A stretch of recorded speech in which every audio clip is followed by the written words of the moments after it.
Menurut Abang apa panasianya untuk memperbaiki penegak hukum kita ini, termasuk juga isu-isu korupsi dan lain sebagainya? Atau Abang mengkonstruksikan dulu, menggambarkan bagaimana penegak hukum kita hari ini, baru kemudian cari panasianya. Penegakan hukum kita secara menyeluruh tidak ada pilihan lain, harus direvolusi. Penanaman sejak rubah sistem pendidikan di Indonesia. Jangan sistem pendidikan yang seperti ini lagi, yang mengejar angka. Kenapa? Yang terjadi kan persaingan. Iya. Kenapa mereka bisa itu? Karena ada persaingan. Takut kehilangan kehormatan dunia. Orang lain jadi musuh. Sehingga ada klasifikasi, ada anak bodoh. Tidak ada asih. Ya, tidak saling silih asih, silih asah, silih asuh. Gak ada. Hajar, ganggu hajar. Walaupun gelar Bapak doktor, profesor, but you are not inventor anymore. Sejak kapan itu? Bapak tahu sejak kapan sudah kehilangan gitu. Sekarang ini adalah masa post-truth, kebenaran yang dibolak-balik. Tapi satu pesan saya, jangan takut kepada mereka yang mampu membunuh tubuh, tetapi takutlah kepada Dia yang mampu membunuh tubuh dan jiwamu.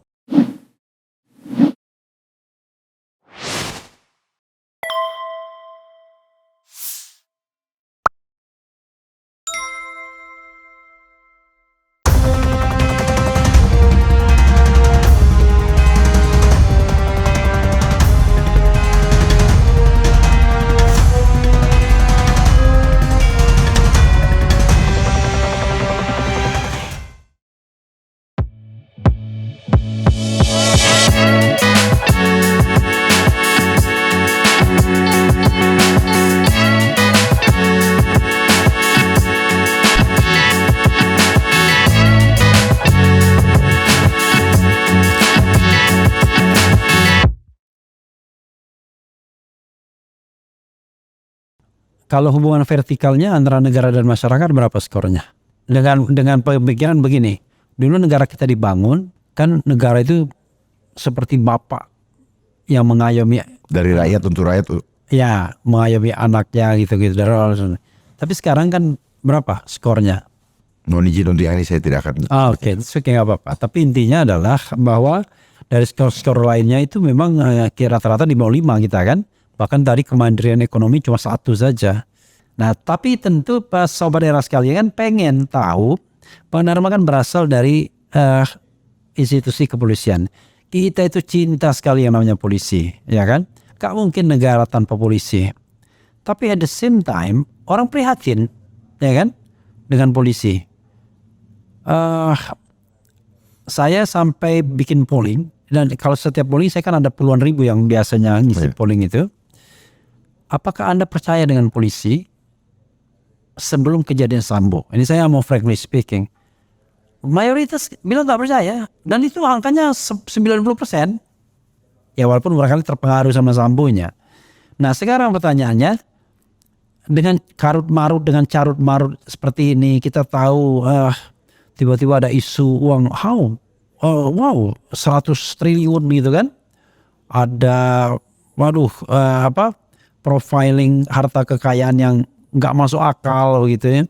Kemudian belum lagi keadilan yang nggak diciptakan secara benar seperti kasus-kasus KM50 dan lain sebagainya.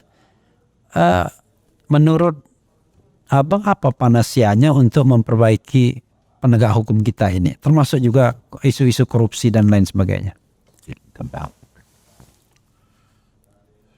Atau Abang mengkonstruksikan dulu, menggambarkan bagaimana penegak hukum kita hari ini, baru kemudian cari panasianya.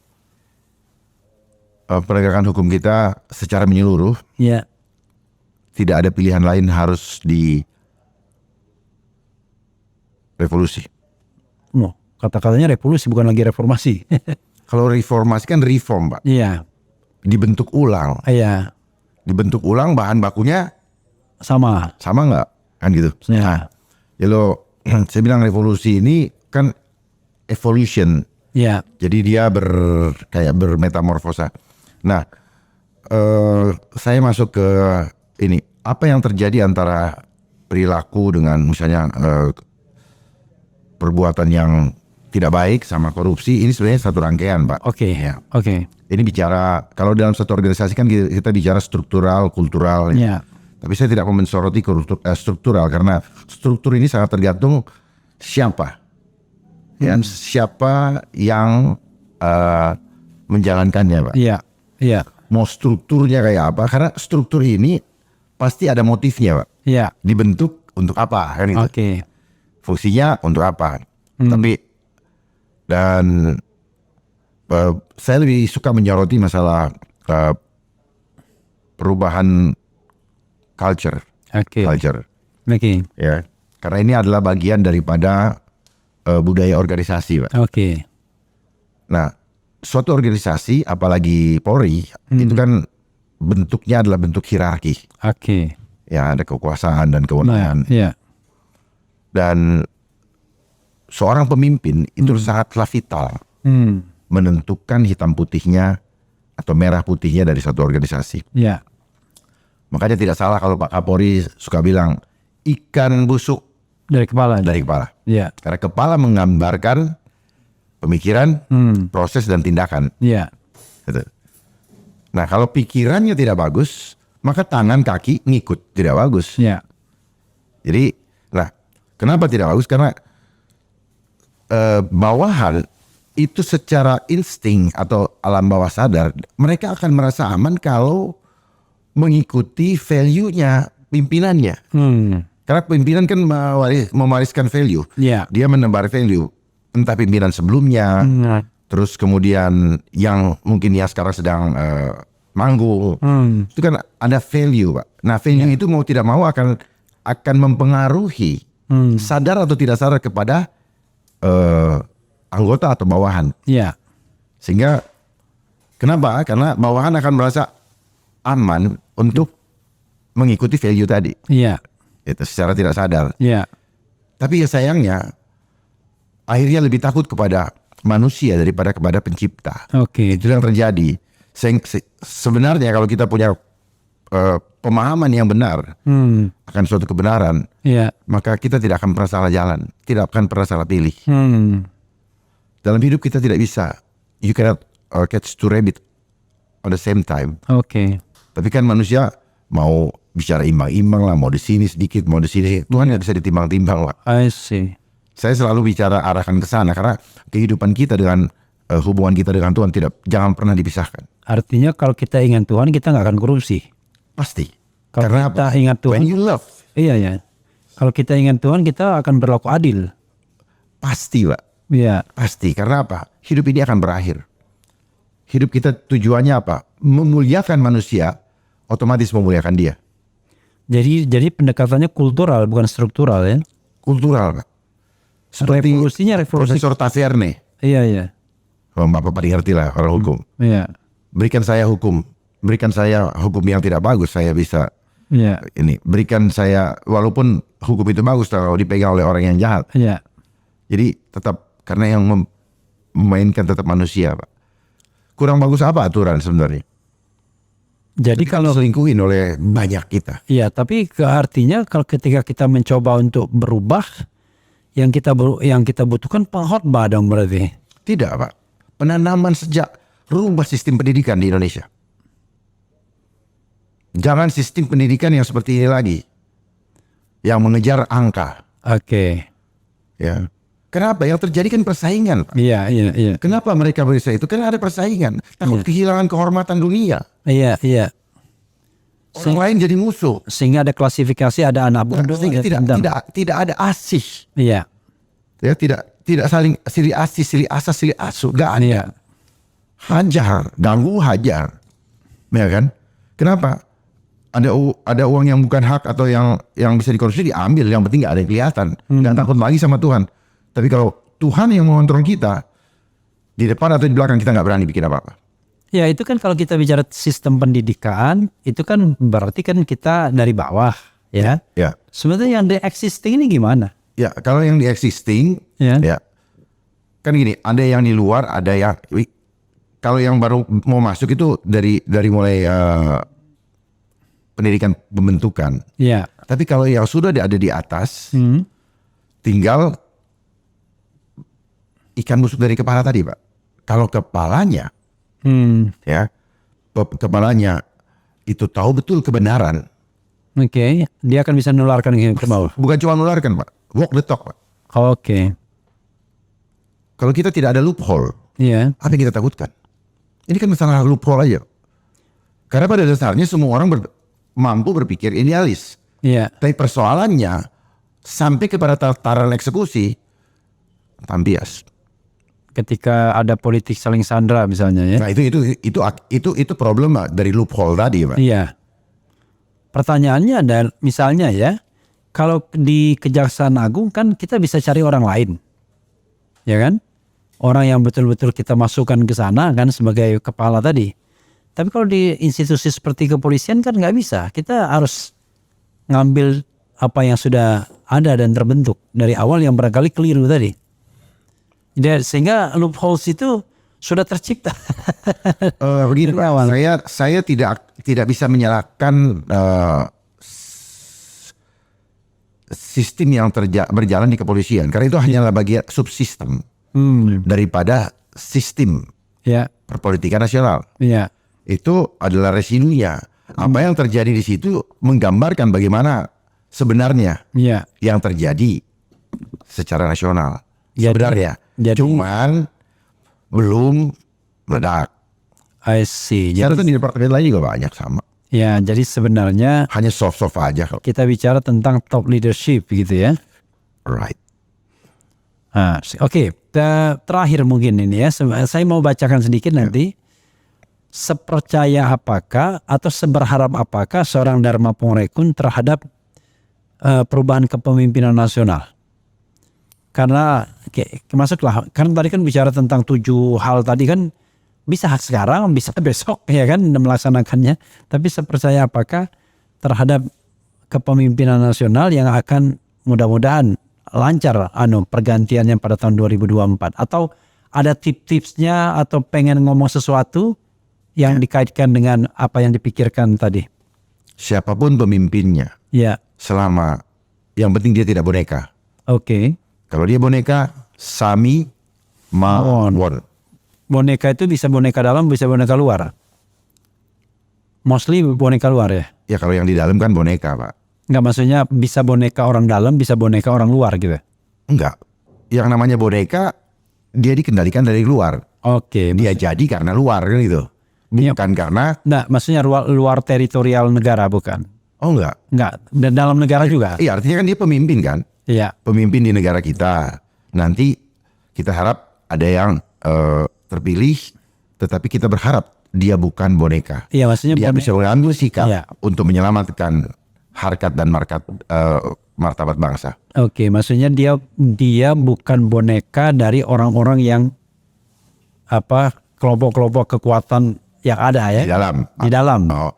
Baik di dalam maupun di luar negeri. Ya baik di dalam maupun di luar negeri. Okay. Ya, karena ada kadang-kadang ada yang cuma pion. Iya, gitu. Ada proksinya juga. Ya, gitu. Tapi ada dia punya kalau perusahaan itu distributor. Iya. Ada agent gitu. Nah, persoalannya adalah gimana bisa menjamin munculnya kepemimpinan seperti itu? Challenge aja programnya, Pak. Challenge aja programnya. Terus pelajari networknya. Oke. Gitu. Terus apakah mereka punya kalau komitmen itu kan setelah dia lakukan baru kita bisa tahu komitmennya. Iya. Minta komitmennya. Could they stop every circumstances yang menyusahkan masyarakat? Nah itu kalau challenge saja. Saya rasa mudah kok. Apa yang tidak menyenangkan ini buat masyarakat selama ini? Challenge saja, tantang aja. Masalahnya kan dengan presidential threshold misalnya, slot itu kan nggak banyak. Mungkin cuma 3 slot aja, jangan cuma 2 slot. Kita disodorkan pilihan yang sangat-sangat terbatas kan. Itu gimana? Masih ada optimisme seorang Dharma Pongrekun melihat? Karena saya masih masih aktif. Ya. Saya tidak mau masuk bahas regulasi itu. Tapi kalau bicara harapan boleh dong. Iya boleh. Artinya saya juga kadang-kadang heran. Kenapa orang menganggap kamu tidak boleh berbicara politik? Salah. Hidup ini adalah politik. Bapak dengan istri Bapak itu berpolitik. Zon politikun. Iya. Manusia politik. Nabi Muhammad, Yesus itu berpolitik. Iya. Gitu. Jadi memang pandai mereka membuat sekat-sekat supaya apa? supaya ini tabu untuk ini, supaya lupa. Padahal dalam prakteknya berpolitik semua. Jadi sampai bikin lagu politik pun tak boleh. Akhirnya apa? Rupanya sistem ini tidak senang. Maunya kita jadi munafik. Iya. Bapak perhatikan dari standar pendidikan, standar mutu, kita bicara itu aja. Iya. Itu diajar munafik, Pak. Standar bicara kuantitatif, mutu bicara kualitatif. Iya. Yang ada adalah pencitraan. Oke, jadi ya tetap harapan ya. Harapan. Kuncinya ya. Kuncinya harapannya ya. Harapan semoga Tuhan betul-betul menunjuk orang yang memang dia ridhoi, bukan yang nanti akan membuat rakyat semakin menderita. Oke. Ya bagaimanapun kita juga harus berharap semua. Bang Dharma, saya akan membacakan beberapa komentar. Nanti Abang silakan merangkumnya secara umum. Yes, okay. Kemudian barangkali bisa closing statement kita. Nggak terasa perbincangan ini luar biasa ya. Kita sudah berbincang 1 jam lebih. Tapi pasti akan lebih banyak lagi tema-tema yang spesifik yang mudah-mudahan besok bisa kita bincangkan lagi ya. Dan apalagi kalau ini misalnya kita siapkan untuk direkam apa-apa. Kalau ini kan on the spot kita. Saya sengaja on the spot seperti ini biar bagaimana reaksi masyarakat bisa melihat itu. Karena Bang Dharma kan biasa tuh di interview itu, tapi kan nggak live kan. Biasanya direkam dulu. Jadi tidak langsung interaktif dengan penonton. Oke, saya bacakan ya. Pak Jenderal, mohon bongkar kebobrokan negara ini. Hidup Pak Dharma. Ciri-ciri PKI selalu bilang kadrun, sambo ura, nggak ngerti maksudnya apa.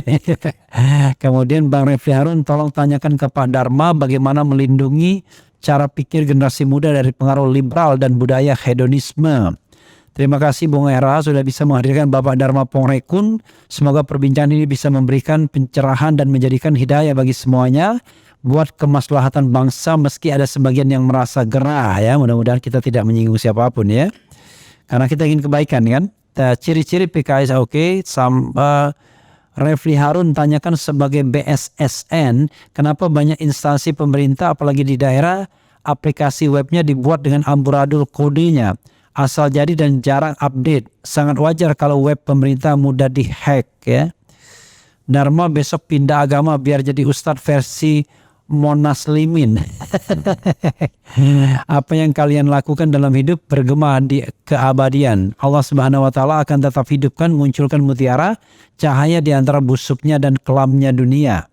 Sekarang zaman orang benar disalahkan dan disingkirkan, orang salah dibenarkan dan dipertahankan ya. Itu lagu Perahu Retak. Iwan Fals dulu ya. Sama siapa? Frankie. Sumber hadir, semoga Tuhan menjaga Jenderal Dharma Pongrekun dan menguatkan hati beliau dalam keteguhan dalam hidup berketuhanan. Amin. Terima kasih Bung Era sudah tadi ya, menakjubkan bukan? Kadrun terpesona kalau dengar orang jago ngomong halu tingkat dewo ya, biasa kan seperti itu. Kita pokoknya siapapun yang mengkritik fenomena kekuasaan, mengkritik society selalu dibilangkan kira-kira gitu ya. Bung RH, mantap cara pikir Pak Jenderal, pemimpin masa depan ya. Awal pun ada juga bilang Jenderal Kristen membahas Islam, apaan nih ya kan ya. Saya ingin berusaha menjadi orang yang terbuka. Kenapa? Kita takut sekali bicara tentang Islam, Kristen sehingga kita depres. Nggak boleh itu sara ya kan. Sengaja dipupuk. Iya. Sampai bercanda pun tak boleh ya kan. Padahal dulu yang namanya Kasino Dono Indro biasa canda-canda gitu ya, canda suku dan lain sebagainya. Kalau sekarang enggak, ujaran kebencian. Korban doktrin. Iya, ujaran kebencian berbau sara, ya kan? Begitu pemerintah tidak suka sama kita, versi kita menyebarkan hoax. Tapi yang benarnya kita juga nggak tahu. Kan bisa saja kan, tiba-tiba tadi, wah ini kita sudah menyebarkan hoax karena kita tidak percaya tadi ya kan? Padahal kita juga tidak tahu apakah kebenarannya seperti apa ya. Oke, itu yang sebagian yang bisa saya bacakan. Bang Dharma ya, nanti bisa dibaca sendiri ya. Baik. Untuk direnung-renungkan. Silakan ditanggapi secara umum dan closing statement ke sana. Ya. Banyak sekali tadi ya. Jadi apa saja. Saya sampai lupa. Iya, sebenarnya saya hanya membacakan. Tadi ada bilangin kadrun kan? Iya, kadrun, BSSN gitu-gitu. Saya cuma berharap kepada kita semua masyarakat Indonesia jangan terpengaruh dengan istilah cebong, kampret, kadrun, karena itu adalah cara mempolarisasi bangsa. Dan ada yang mendesain, tapi kita tidak usah bahas ini. Ada yang mendesain itu supaya bangsa ini tetap terpolarisasi. Jadi kalau misalnya kalau kita mengaku kita bangsa Indonesia, negara kesatuan Republik Indonesia, kita punya wawasan kebangsaan, kita paham wawasan Nusantara, maka persatuan dan kesatuan adalah syarat mutlak. Jangan polarisasikan dengan segala macam. Kita ini semua korban. Ya, giringan cukup panjang sejak penjajahan Belanda, di mana politik divide et impera sampai sekarang masih dilakukan. Dan pastinya mereka yang tetap mempertahankan itu ada uang di balik itu. Karena mereka tidak akan capek-capek kalau tidak ada uang. Oke. Ya, kalau bicara hoax, saya paham betul hoax itu apa. Hoax itu adalah berita yang dibuat bohong. Iya. Ya, yang dibuat gitu, seolah-olah benar dibuat bohong. Jadi di sini juga adalah industri, karena hoax adalah dari bahasa Inggris yang namanya hocus pocus. Iya. Ya, banyak yang tidak mengerti bahwa itu memang itu adalah istilah, itu adalah mantra penyihir. Gitu, mantra penyihir. Kalau kita bicara farmasi dari bahasa Yunani, pharmakeia. Artinya sihir, witchcraft. Jadi dalam hidup kita ini banyak kita terhipnotis atau tersihir dengan apa namanya ya, dengan terminologi, dengan segala macam. Akhirnya orang mengatakan oh cocokmologi dan sebagainya. Tidak. Tidak. Jadi mari kita belajar untuk memahami yang lebih luas daripada yang kita pahami. Ya, yang hanya kita pelajari dari buku. Makanya di buku saya tidak mau pakai textbook, nggak mau pakai footnote, Pak. Karena footnote itu membuat tidak pernah ada inventor lagi, Pak. I see. Walaupun gelar Bapak doktor, profesor, but you are not inventor anymore. I see. Sejak kapan itu? Bapak tahu sejak kapan sudah kehilangan gitu. Sekarang ini adalah masa post-truth. Kebenaran yang dibolak-balik. Tapi satu pesan saya, jangan takut kepada mereka yang mampu membunuh tubuh, tetapi takutlah kepada Dia yang mampu membunuh tubuh dan jiwamu. Tuhan memberkati. Assalamualaikum warahmatullahi wabarakatuh. Shalom, Om Santi, Santi Santi Om. Ya, saudara sekalian, itu tadi perbincangan dengan Komjen Dharma Pongrekun. Ya, mudah-mudahan ini bukan yang terakhir ya. Dan mudah-mudahan setelah ini kita mendapatkan kebaikan, aura positif dari beliau ya. Dan juga dalam hal meningkatkan keyakinan kita bahwa sesungguhnya gak ada di dunia ini yang hebat kecuali Allah Subhanahu wa taala. Amin ya rabbal alamin. Wassalamualaikum warahmatullahi wabarakatuh.